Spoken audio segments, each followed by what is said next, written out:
On February 13th, thousands of farmers from Punjab and Haryana set forth to the capital to demand minimum support prices for their crops.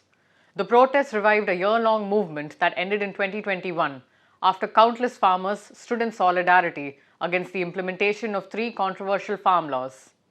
That time, they emerged victorious.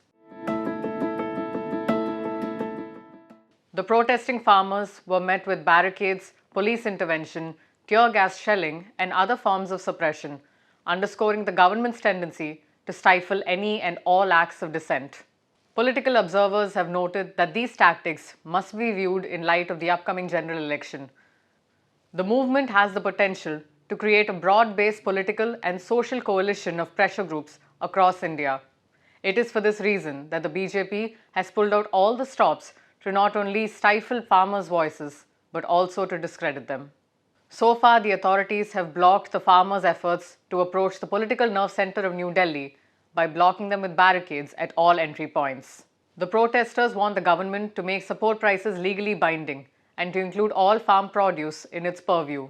Their other demands include pensions for farmers and farm laborers, farm debt waivers, and to provide compensation to the families of all the farmers who died in the 2020-2021 agitation.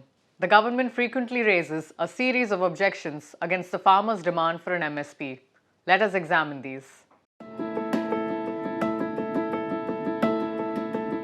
The draft law prepared by farmer organizations for guaranteed MSP are all practically implementable. India has dealt with far more complex entitlement frameworks. A guaranteed MSP is being portrayed as something that will unduly distort markets. That is untrue.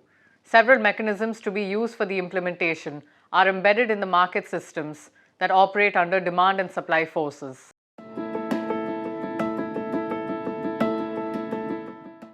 By legally guaranteeing an MSP, the government can ensure that farmers' interests overlap with those of poor consumers.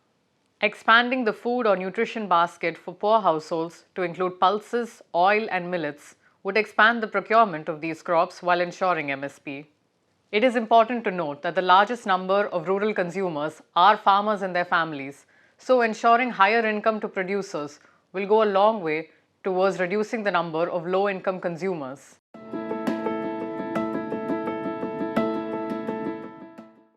India exports only 7 to 8% of its total agricultural produce.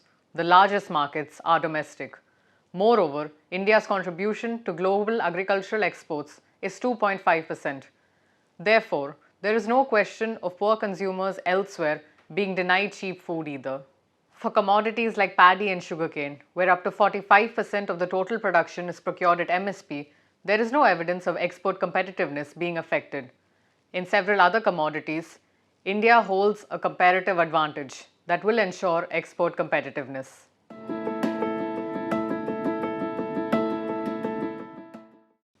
There is an argument that small farmers do not have surplus produce to sell in the market, and it is only the big farmers, especially those of Punjab and Haryana, who will benefit from MSP. It is also said that only 8 to 10% of farmers benefit from MSP. These are incorrect arguments. First, the figures quoted are the claimed number of farmers who sell directly to government procurement agencies. Second, the argument is based on a flawed understanding that direct procurement by the government is how MSP works.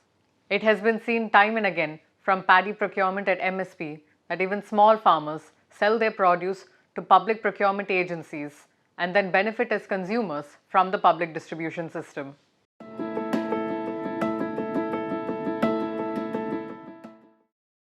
The current procurement regime has led to serious environmental degradation by promoting only 2 to 3 crops. The MSP proposed by farmers is not the same as the current procurement regime and even goes so far as to address its inefficiencies. With a legal framework for MSP, the government will be forced to promote low-cost ecological agriculture to reduce the cost of production for different crops. That will lead to environmental benefits. If the MSP covers all crops, farmers will be encouraged to diversify into other crops and crop varieties rather than opt only for sugar and paddy.